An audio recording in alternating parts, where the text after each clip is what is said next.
गौतम बुद्ध को नमन करता हूँ और बोधिसत्व बाबा साहब डॉक्टर अम्बेडकर को नमन करता हूँ और पूजनीय भंते जी और आदरणीय सीएम विपिन साहब, रणदेव जी, तेज सिंह जी और मौर्य साहब और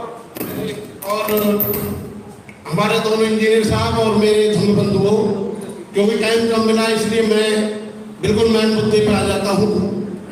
देखिए, जिस प्रकार हिमालय की तुलना केवल हिमालय से ही की जा सकती है, उसी प्रकार तथागत गौतम बुद्ध की तुलना केवल तथागत गौतम बुद्ध से ही की जा सकती है।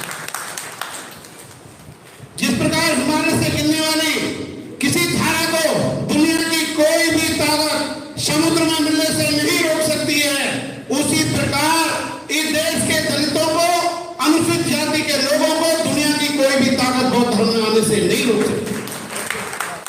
तथागत शब्द का अर्थ ही होता है कि man who introduces us with the scientific truth. वह मनुष्य जो हमें विज्ञानवाद से और मानवता से परिचित कराता है, वो तथागत गौतम बुद्ध कहते हैं। और बोधिसत्व शब्द का अर्थ ये है, जो हम बाबा साहेब डॉक्टर अम्बेडकर को बोधिसत्व कहते हैं, बोधिसत्व का अर्थ है कि वह मनुष्य जितने करोड़ों करोड़ों लोगों का चतुर्मुखी विकास किया हो, करने के लिए पूरी हिम्मत की और आने के लिए ऐसा रोड तैयार कर दिया हो जिस पर करोड़ों लाखों लोगों का विकास हो सके। तथागत गौतम बुद्ध के पास में धम्मचक्र था।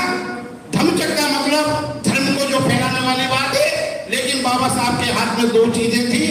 एक उनके हाथ में धम्मचक्र था और दूसरा दंड चक्र था।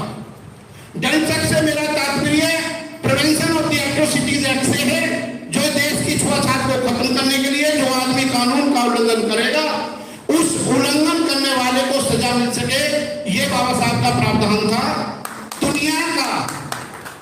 दुनिया का कोई भी हथियार इस देश के अंदर भाईचारा मतलब की शांति नहीं ला सकता है। केवल भगवान बुद्ध का मैत्रिक भावना और भाईचारे का प्रावधान इस संसार में शांति स्थापित कर सकता है। आज विश्व के सामने दो ही विकल्प हैं, बुद्ध को चुने या युद्ध को चुने। लेकिन बुद्ध कहते हैं, अरे जिस मनुष्य के अंदर शक्ति है, शक्ति के होते हुए जो मनुष्य शांत है, उसे ही शांत प्रिय कहा जाता है। शक्ति के नष्ट हो जाने पर कौन मनुष्य शांत नहीं हो जाता है। इसलिए बुद्ध ने कहा कि बैर से कभी बैर शांत नहीं होता, अबैर से ही बैर शांत होता है। आप देखेंगे कि मंजूश्री भगवान बुद्ध के पहले शिष्य थे, जिन्हें सबसे पहले परम ज्ञान उपलब्ध हुआ था। और सडन इनलाइटमेंट जो हुआ था, उंगलीमार जी को हुआ था, जिसे हम कहते हैं कि तत्क्षण सडन इनलाइटमेंट, जो बहुत छोटी मतलब एक तत्काल ज्ञान उपलब्ध हुआ था। देखिए, दो प्रकार का परम ज्ञान है। एक तो ग्रेजुअली है, जैसा कि जापान के अंदर है, जिसे रिंझाइजन वाले कहते हैं ग्रेजुअली है, एक सडन इनलाइटमेंट है। दूसरा मृदा शायद पहला आश्रम था तथागत गौतम बुद्ध का। और बुद्ध ने कहा कि मुझे वो सुख नहीं चाहिए जो दूसरों को दुख देने से मिलता हो। दूसरी बात, अब हमारे बुद्ध विहारों को ऊंचा इसलिए बनाया गया था कि ताकि लोग दूर से देखें और किसी प्रकार का पाप ना करें। बुद्ध ने कहा है, अरे जिस प्रकार दीमक लकड़ी को खा जाती है, उसी प्रकार रूढ़िवादी विचार, अंधविश्वास इस समाज को खा रहे हैं। जब उन्हें ज्ञान प्राप्त होने के बाद सुजाता की खीर का पात्र जब उन्होंने डाला, तो उन्होंने कहा कि अगर मुझे कोई परम ज्ञान उपलब्ध जैसी चीज हुई है, तो मेरा पात्र धारा के विपरीत रहना चाहिए।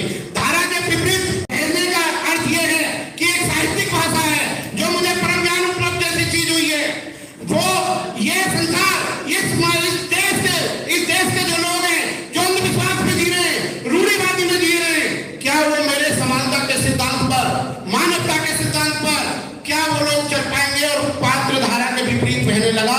इसका मतलब है बुद्ध का धर्म इस संसार में फैलने लगा।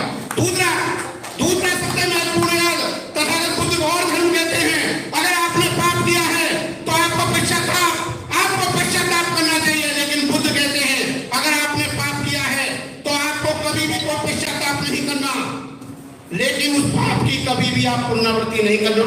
ये बुद्ध का धर्म है। तो बुद्ध ने जो सर्वप्रथम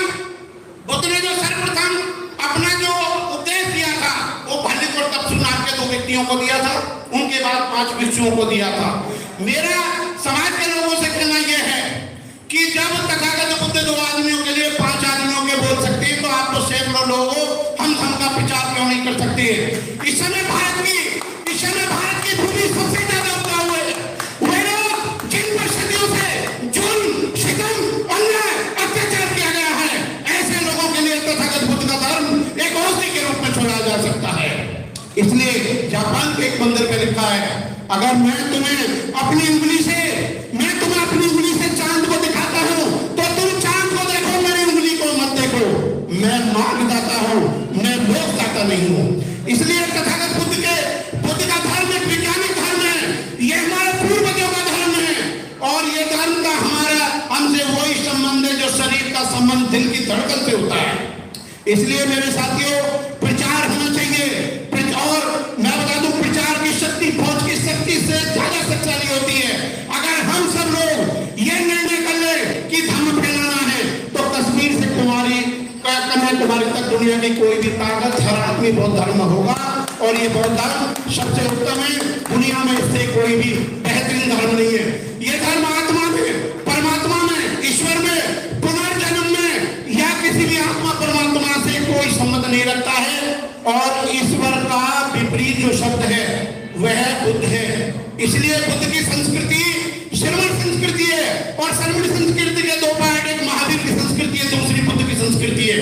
आज जैन धर्म में पूरी तरह से छुआछूत फैली हुई है, लेकिन बुद्ध में जो राहुल शंकर जी अपने दर्शन ग्रंथ में लिखते हैं कि दुनिया के अंदर केवल बुद्ध का ही धर्म ऐसा है जो जातिवाद के खिलाफ, वर्ण व्यवस्था के खिलाफ और असमानता के खिलाफ इस विश्व में सबसे ज्यादा उन्होंने अपना बिगुल बजाया है। इसलिए बुद्ध ने ही गुलामी को खत्म करा था। बुद्ध ने कहा कि सर्वप्रथम बुद्ध ने ही गुलामी को खत्म करा था, और बुद्ध ने ही गरीबी को खत्म करा है।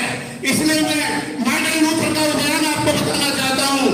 अरे किसी मनुष्य ने कितनी कि जुल्म करने वाले जो आदमी जुल्म करता है, और उसके सामने जो आदमी उसका विरोध नहीं करते, वो उसके लिए ज्यादा जुल्मवार होते हैं। और लियो टॉल्स्टॉय का एक बयान है मेरे साथियों के लिए कि किस मनुष्य ने कितनी दूरी तय की है अपने जीवन में, इसका कोई अर्थ और कोई मूल्य नहीं है। आज वर्तमान में किस दिशा में जा रहा है, बुद्ध की दिशा में जा रहा है या नहीं जा रहा है, ये बहुत ज्यादा महत्वपूर्ण है। आप ये देखिए कि बुद्ध का धर्म का अगर हम सार संक्षेप में कहना चाहे कि धम्म चक्र प्रवर्तन या उनकी शिक्षाओं का निचोड़ क्या है। अरे सभी पापों का न करना, पुण्यों का संचय करना, मन को बस में रखना, यही बुद्ध की शिक्षा है। बुद्ध ने कहा कि धर्म का मार्ग अलग है और धन को कमाने का मार्ग अलग है। इसलिए जिस मनुष्य के पुत्र और पशु में आसक्ति होती है, वह मनुष्य कभी भी धर्म के मर्म को नहीं जान सकता। जैसे कि सब्जी के अंदर पड़ा हुआ कोई स्पून, चमचा जैसे उसके सब्जी के स्वाद को नहीं जानता है। इसलिए बुद्ध के धम्म चक्र से पहले 3 बयान देखिए कि जिस प्रकार जब कोई नवतरुण नौजवान लड़का लड़की बहुत धर्म में आ जाता है, तो इस संसार को ऐसे ही प्रकाशित करता है जैसे बादलों से मुक्त होकर चंद्रमा इस संसार को शीतल प्रकाश देता है। इसलिए आज समय की बहुत ज्यादा आवश्यकता है, बहुत धर्म की बहुत ज्यादा आवश्यकता है। ये हमारी लाइफ लाइन है, इसकी संस्कृति फैलाना, मानवता को फैलाना है। इसलिए धम्म चक्र, आज जो धम्म चक्र प्रवर्तन दिवस है, हमको ये कसम खानी चाहिए बाबा साहब और भगवान बुद्ध की कि हर व्यक्ति प्रचार करे, कश्मीर से कन्याकुमारी तक करे और गांव तक जाके धर्म का प्रचार करे। मैं सिर्फ एक बात अपनी कहूंगा, इसलिए मैं कहूंगा कि 8 नवंबर को आसपास के ग्रेटर नोएडा में 200 गांवों को इकट्ठा करके हम धर्म का प्रचार ग्रामीण एरिया में लोगों के घर घर जाके कर रहे हैं। उसमें बहुत बड़ा योगदान हमारे इंजीनियर साहबों का है और बहुत बड़ा योगदान हमारा रणजीत सिंह जी का है, जो हमारे साथ जाते हैं, जो इस संस्था के बहुत ही जिम्मेवारी पद पे है। और आपको मैं बता दूं कि ये धर्म ही आपको स्वयं मान देगा। जितने भी आप नेता देख रहे हैं, देश के अंदर दलितों के समाज सुधारक देख रहे हैं, वो सब बौद्ध धर्म की घुट्टी और दवाई को पीकर ही जा रहे हैं। और मैं आपको एक चीज जो महत्वपूर्ण बताना चाहता हूँ, बुद्ध का जो वचन है कि हमारे समाज को शराब छोड़नी चाहिए, जो हमारा 5वां सील है, शुरा मेर मध्य प्रवाद खाना मेरमणि शिक्षा पदम क्षमादामी। बुद्ध कहते हैं कि इतने व्यक्ति कभी बाढ़ में नहीं डूबे जितने शराब में डूब गए। इसलिए जो बुद्ध का वचन है वो सबसे महत्वपूर्ण हमारे समाज के लिए ये है कि ये जो मानवता की संस्कृति है इसको फैलाया, यही सबसे बड़ा कंट्रीब्यूशन है। जय भीम, नमो बुद्धाय।